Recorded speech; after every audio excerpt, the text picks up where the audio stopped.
Hi friends, welcome to Krish kitchen. இன்றைக்கி நம்மளோட சேனலில் ஒரு டிஃப்ரெண்ட்டான டிஃபன் ரெசிபி தான் பார்க்க போகிறோம். அரிசி உப்புமா ரெசிபி. இது ஆல்ரெடி போஸ்ட் பண்ணியிருக்கேன். இருந்தாலும் இது ஒரு டிஃப்ரெண்ட் மெத்தடில் உங்களுக்கு நான் இன்றைக்கி செஞ்சு காட்ட போகிறேன். அதுக்கு நான் இன்றைக்கி என்ன பண்ணியிருக்கேன்னா, பச்சரிசி எடுத்திருக்கேன் அரிசி உப்புமாக்கு. ஸோ பச்சரிசி எடுக்கும்போது ரொம்ப ரொம்ப டேஸ்ட்டாக இருக்கும். இந்த உலக்கில் 2 உலக்கு ஆளாக்கு அரிசி பச்சரிசி நான் எடுத்திருக்கேன். அதை நல்லா கழுவிட்டு நல்லா வாஷ் பண்ணி நல்லா காய வைக்கணும். அதாவது நிழல்லையே காய வச்சுக்கோங்க. காய வச்சு எடுத்துக்கோங்க. நல்லா ட்ரையாக இருக்கணும். அதை ஒரு மிக்ஸி ஜாரில் போட்டுக்கலாம். அதே மாதிரி தான் துவரம் பருப்பும் நல்லா கழுவி காய வச்சு நிழல் காய்ச்சலாகவே காய வச்சுருக்கேன். 1 டீஸ்பூன் அளவுக்கு மிளகு, 1 ஸ்பூன் ஜீரகம், இது எல்லாத்தையும் போட்டு நல்லா ஒரு பவுடர் மாதிரி அடைச்சி எடுத்துக்கலாம். பாருங்கள், இந்த மாதிரி பவுட்ரு ரொம்ப ஃபைனாகவும் இருக்கக்கூடாது. ஓரளவுக்கு உப்புமா மாதிரி, உப்புமாலாம் நமக்கு இருக்கும் இல்லையா, ரவை உப்புமா, அந்த கன்சிஸ்டன்சிக்கு நம்ம அரைச்சி எடுத்துக்கணும். இப்போ இந்த டம்ளருக்கு 1 டம்ளர் அளவுக்கு நம்ம அரைச்சி எடுத்த அந்த பவுடர் இருக்குது. இதுக்கு 2 டம்ளர் அளவுக்கு நம்ம தண்ணி யூஸ் பண்ண போகிறோம். ஸோ 1 டம்ளர் நம்ம அரைச்சி எடுத்ததெல்லாம் இருந்ததுன்னா அதுக்கு 2 டம்ளர் அளவுக்கு தண்ணி சரியாக இருக்கும். இப்போ உப்புமா செய்கிறதுக்கு ஒரு கடாயில் 5லேருந்து 6 ஸ்பூன் அளவுக்கு கடலை எண்ணெய் சேர்த்துருக்கேன். 1 டீஸ்பூன் கடுகு உளுந்த பருப்பு சேர்த்துக்கலாம். கடுகு நல்லா பொரியணும். அது வரைக்கும் வெயிட் பண்ணிக்கோங்க. கடுகு நல்லா பொரிஞ்சதுக்கப்புறமா கடலைப்பருப்பு நான் சேர்க்குறேன்.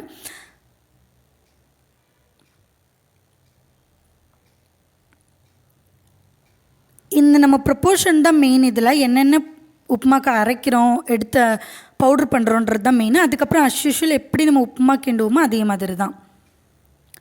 1 ஸ்பூன் அளவுக்கு உளுத்தப்பருப்பும் 1 ஸ்பூன் ஃபுல்லாக கடலைப்பருப்பும் நான் சேர்த்துக்கிறேன்.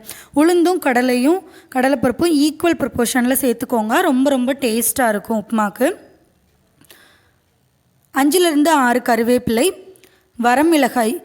வரமிளகாய் சேர்க்கும்போது நீங்கள் அந்த காம்பை எடுத்துட்டு வரமிளகாய் 2ஆக கட் பண்ணிவிட்டு உள்ளே இருக்கிற விதை எல்லாமே எடுத்துகிட்டு சேருங்க. அப்போ கொஞ்சம் டேஸ்ட்டும் நல்லாயிருக்கும். உள்ளே இருக்கிற விதை ரொம்ப ரொம்ப அதிகமாக சாப்பிடக்கூடாதுன்னு சொல்லுவாங்க, அதனால தான். இப்போது தண்ணி நான் சொன்ன மாதிரி 2 கப் அளவுக்கு தண்ணி ஊற்றிட்டு கொஞ்சமாக நான் தேங்காய் பூ சேர்த்துக்கிறேன். இது அடிஷ்னல் டேஸ்ட் கொடுக்கும். நீங்கள் தேங்காய் பூ இல்லாமலும் செய்யலாம். பட் தேங்காய் பூ சேர்த்து செய்யும்போது ரொம்ப ரொம்ப டேஸ்ட் நல்லாயிருக்கும். தேவையான அளவு கல்லுப்பு நான் சேர்த்துக்கிறேன். தேங்காய் பூவை நீங்கள் தேங்காய் பூவை துருவியும் எடுத்துக்கலாம், இல்லைன்னா மிக்ஸி ஜாரில் போட்டு அடித்தும் எடுத்துக்கலாம். பாருங்கள், நல்லா கொதித்து பச்சை வாசனை எல்லாமே போகணும். போனதுக்கப்புறமா நான் கரண்டி யூஸ் பண்ணாமல் இந்த மாதிரி ஒரு விஸ்க் வச்சு யூஸ் பண்ணுறேன். ஏன்னா பச்சரிசி தான் நம்ம மாவை அடித்து வச்சுருக்கோம்.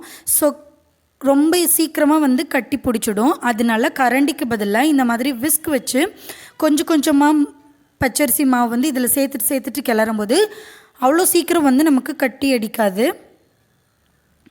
நமக்கு மிக்ஸ் பண்ணுறதுக்கும் ரொம்ப ரொம்ப ஈஸியாக இருக்கும். பாருங்கள், இப்போ ரொம்ப தண்ணியாக இருக்க மாதிரி இருக்கும். நல்லா வெந்ததுக்கப்புறமா கரெக்டான கன்சிஸ்டன்சி இருக்கும். நான் சொன்ன மாதிரி அரிசி, பருப்பு, மிளகு எல்லாம் சேர்த்து நம்ம பவுட்ரு பண்ணோம்லே, அந்த பவுடர் 1 டம்ளர் அப்படின்னா அதுக்கு 2 டம்ளர் தண்ணி கரெக்டாக இருக்கும். 1:2 ப்ரொப்போர்ஷன் கரெக்டாக இருக்கும். இப்போ பாருங்கள், தண்ணி எல்லாமே நல்லா அப்சர்வ் ஆகிடுச்சு. நமக்கு அரிசி இதெல்லாம் நல்லா வேகவும் செஞ்சிடுச்சு.